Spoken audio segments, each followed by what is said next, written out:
My name is Christopher Johnson. I am head brewer and co-owner of Green Bench Brewing Company. Green Bench has a huge history here in St. Petersburg. That's why we ended up calling it Green Bench Brewing Company. Back in the day, in the early 1900s, at one point we had over 3,000 green benches here in downtown St. Petersburg. The city used to market itself as the city of the green benches. And so the green bench was synonymous with St. Petersburg, and that's what we wanted our brewery to kind of be. Now, the sort of history of the green benches is also, rooted in its time period. It was, time of segregation here in the South.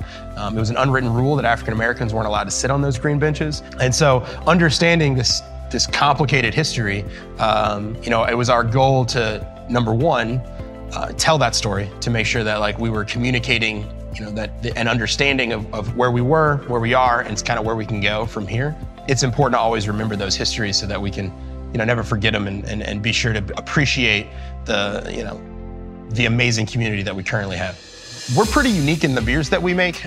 We start with quality first. We want to make sure that we're always going to do every step possible to make sure that our beers are quality. We don't really cut corners. The styles of beers that we make, we started off with really hoppy ales, American style IPAs and pale ales and such. We search for beers that work really well in our climate. We try to make beers that you're going to want to drink all the time here in the warm, tropical paradise that we live in here in St. Pete, Florida. We've been using Spectrum Business now for several years. The key for us is reliability throughout our seasons. We're in the rain season here in Florida, right? So it's constantly every afternoon there's a storm for at least an hour. If we had to struggle with things like our internet, our television, our phone service, every single time it rained, every single afternoon here in Florida in the tropical season, I don't know what we'd do. We couldn't focus on our customers.